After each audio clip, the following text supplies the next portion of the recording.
युद्ध मैदान को एक तरफ पूरा है, एक तरफ पांडव। दोनों के पास विशाल सेना है, कौरवों के पास में अनगिनत सेना है। युद्ध मैदान में युद्ध प्रारंभ पर देखने को मिलता है कि अर्जुन भीष्म पितामह को देखकर, गुरु द्रोणाचार्य को देखकर ये नहीं चला, बड़ा आश्चर्य लगता है। बहुत देर तक कोई प्रसंग सामने आता है, क्योंकि युद्ध की भूमि में युद्ध होना जरूरी है। अगर शस्त्र को त्याग कर अगर बैठ जाए तो हार निश्चित होता है। कर्म की भूमि में कर्म करना जरूरी है, हार कर बैठ गए तो कर्म की इसलिए महाराज भगवान कृष्ण अपने रथ से नीचे कूद गए और भगवान कृष्ण अपने रथ से नीचे कूदकर जब खड़े हुए अर्जुन को पास में बुलाकर कहा,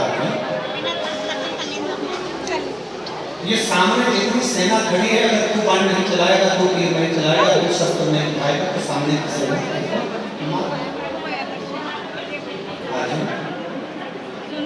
युद्ध के मैदान में, कर्म के मैदान में कोई अपना नहीं। सामने खड़ा हुआ प्रत्येक व्यक्ति तेरा क्रोध, मेरे ही द्वारा इसका जन्म हुआ है, मुझे ही ये वीर हो जाए। ये युद्ध का कुरुक्षेत्र भी मेरा ही निर्मित है। ये रथ, ये सारथी, तो पांडव, कौरव सब मेरे से ही निर्मित हैं और मुझे ही संपूर्ण ब्रह्मांड को लगता है कि इसको रचने वाला कोई और है, ले जाने वाला कोई और है, पर मैंने ही रचना करी है और मुझ में ही सब समाने वाले हैं। अर्जुन कहता है सामने मेरे अपने पैर में पानी नहीं चला सकता। भगवान कृष्ण रथ से नीचे उतरकर अपना विराट स्वरूप का दर्शन कराते हैं तो एक एक नाड़ी नदियों के रूप में नजर आती है। नदी नाड़ी है, वृक्ष रोम है, पर्वत मस्तक है, बड़े बड़े शहर नगर, जिस भूमि पर युद्ध हो रहा है कुरुक्षेत्र की भूमि भी भगवान के शरीर पर नजर आ रहा है। पूरा क्षेत्र नजर आ रहा है, जहाँ कौरव खड़े हैं वो भी भगवान के शरीर पर नजर आ रहे हैं, जहाँ पांडव खड़े हैं वो भी भगवान के शरीर पर नजर आ रहे हैं। देखते देखते भगवान कृष्ण का शरीर देखा, विराट स्वरूप को देखा, अर्जुन की आंखों से जल बहने लगा और समझ गए कि सब भगवान कृष्ण का ही बच्चा है। सृष्टि के रचनाकर्ता ने रचना करी और सृष्टि के रचनाकर्ता ने अपने में समाहित किया। भगवान ने कहा, अर्जुन यहाँ कोई किसी का दुश्मन नहीं होता, पर पूर्व के कर्म के कारण उसको यहाँ होता। कोई किसी का परिवार नहीं होता, पर पूर्व के कर्म के अनुसार उसका फल उसको निभाना। रिश्ते नाते कुटुंब कबीले ये सब मेरे द्वारा निर्मित किए जाते हैं, मेरे द्वारा भेजे जाते हैं और मुझे नहीं दिए होते।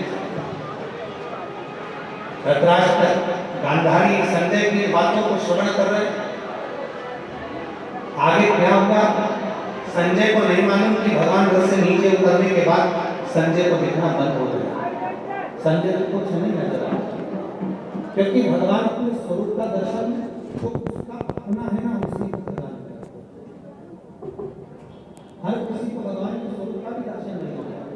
मंदिर में दर्शन करने जा रहे हो, भगवान की कृपा है तो दर्शन होगा, नहीं तो दर्शन नहीं होगा। देखा अर्जुन आश्चर्य में पड़ गए। तभी भगवान के हाथ जोड़कर अर्जुन ने प्रणाम कर कहा, प्रभु आपके इस रूप को छुपा दीजिए, मैं युद्ध करने को तैयार हूँ। रथ पर आकर बैठे तब संजय को देखना प्रारंभ हुआ कि युद्ध अब चालू हुआ है। अब संजय कह रहे हैं धृतराष्ट्र को, अब अर्जुन ने गांडीव उठाया है और बाणों पर बाण चलना प्रारंभ हो रहे हैं। भगवान कृष्ण अपनी लीला का दर्शन बारंबार कराते हैं। ऐसी पवित्र गीता का स्मरण और हम श्रीमद् भागवत नाम का स्मरण करते हैं। अभी पंडित जी आपको संकल्प दिलाएंगे।